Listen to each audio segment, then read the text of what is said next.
Pemirsa taru bingin runtuh ring wewidangan Puro Tirta Empul, Desa Manukaya, Kecamatan Tampak Siring, Gianyar, Rabu Sawetara Galah Sande, Saneni Benin, Wangunan. Cutat nyane ring sisi kangin wantilan, sisi kaja ruang ganti, kauningin nenten wenten keramo sede ring bayo inucap.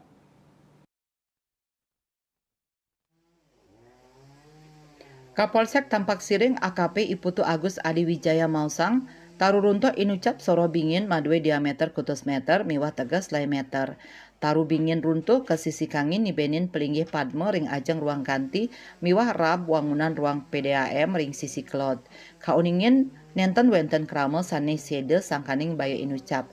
AKP Iputu Agus Adi Wijaya Mausang, personel Polsek Tampak Siring, Camat Tampak Siring, Eka Mulia Adiputra, SSTPMSI Babin Kamtibmas saha Babinsa Desa Manukaya Pecalang tur pangempon Pura Tirta Empul sampun ngamanin wisatawan miwah pengunjung Pura Tirta Empul.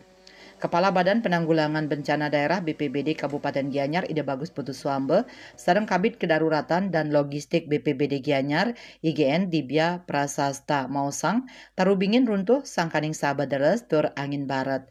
Petugas TRC saking BPBD Kabupaten Gianyar sampun tedun antuk munggal taru inucap. Saking pelinggih miwah wangunan sane usak inucap ketar kayang mamocol kantos 300 juta rupiah. Wirnaya Bali Pos Nguningayang.